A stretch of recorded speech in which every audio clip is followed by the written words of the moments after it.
It's essential to know how to inspect concrete, especially when there's a structural element made out of concrete in the home that you're inspecting or building that you're inspecting, and it has a crack. Oh, that's like the toughest thing. What do you say about a crack? How do you identify the difference between, how do you describe the difference between a good crack and a bad crack? Concrete cracks all the time, cracks all over the place. But how do you know what a defect is and what is not? And what terminology should you be using in order to communicate your observations related specifically to concrete?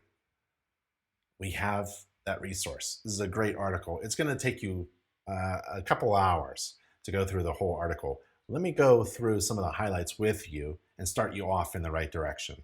So let's learn how to visually inspect concrete by visiting this article. And starting off, this is like one of the most important things, these calculations right here. We've got cement plus water equals cement paste. Cement and water equals cement paste. Now you take that cement paste and you add sand to it, that's mortar. Now mortar, we all know what mortar is. It's the stuff in between bricks and CMUs, concrete masonry units. I used to be a home builder, and we would pour the foundation, pour the footing, and then we didn't pour foundations, we laid block. 8-inch block, 10-inch block, 12-inch block, 12-inch blocks, two 12-inch blocks, holding them up. It was crazy. Our arms were like killers.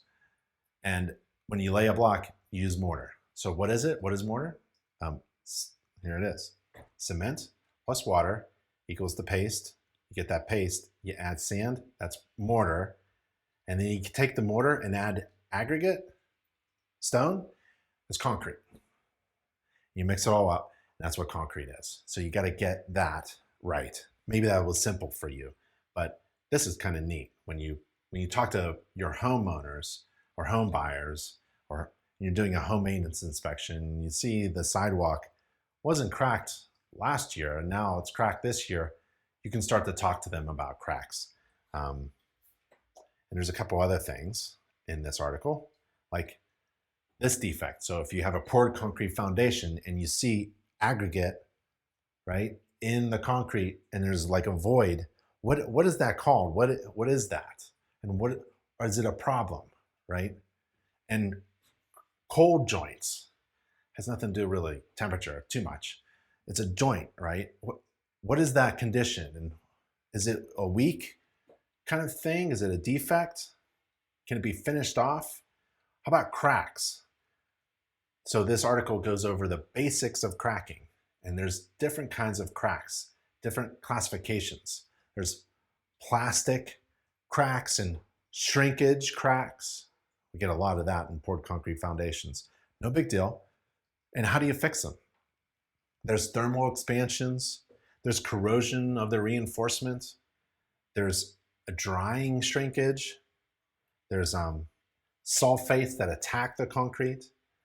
There's cracks that develop before hardening, and there's types of cracks that develop after hardening, and what are structural and what are like from movement.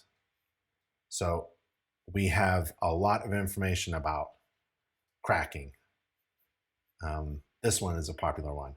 It's got the downspout there, it's on the corner, it's got the brick above it, and it's cracked on the corner. What do you say about a crack like that? Are you freaking out? Is it major? How about cracks like that?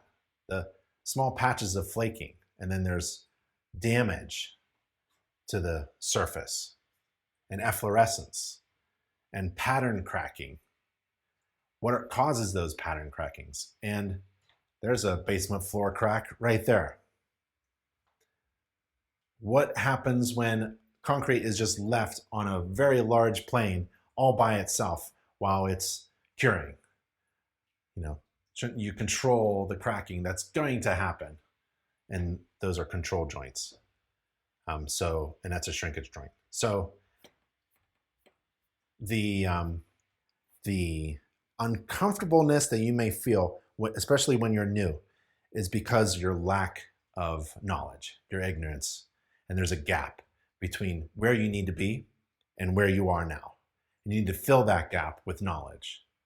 The good thing is, InterNACHI has it for you to be a master inspector, to fill that gap. And it's all free and online to InterNACHI members. And this is one of the most important articles, how to visually inspect concrete in any situation, especially the sections about concrete cracking. So please take the time right now. I can't read it to you. It's going to take a while. Maybe you want to print it out and make some notes. While you're doing that, think about how to, because you have your software, right, in your mobile device already, think about how you're going to grab some of that information and incorporate it into your report, in your narratives, in your observations. So if you are inspecting the foundation, right, and you come to the foundation, concrete is described, you want to describe the foundation type, poured concrete foundation, and you see a vertical crack, slightly open at the top, closed at the bottom, no signs of water penetration, no displacement, no separation. What do you say about it? What if you find a crack? It's kind of similar to that. It's vertical, it's open, and there's signs of efflorescence down the water marks and efflorescence, salt deposits left behind when water and concrete. We learned about that. What is your narrative on that? What type of concrete? What type of concrete crack is that? It's before or after? And how is it repaired?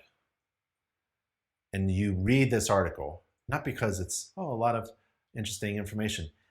Ultimately, remember, you fill in that gap so you're not uncomfortable during an inspection. You go as far as you know, so you want to fill that gap in knowledge.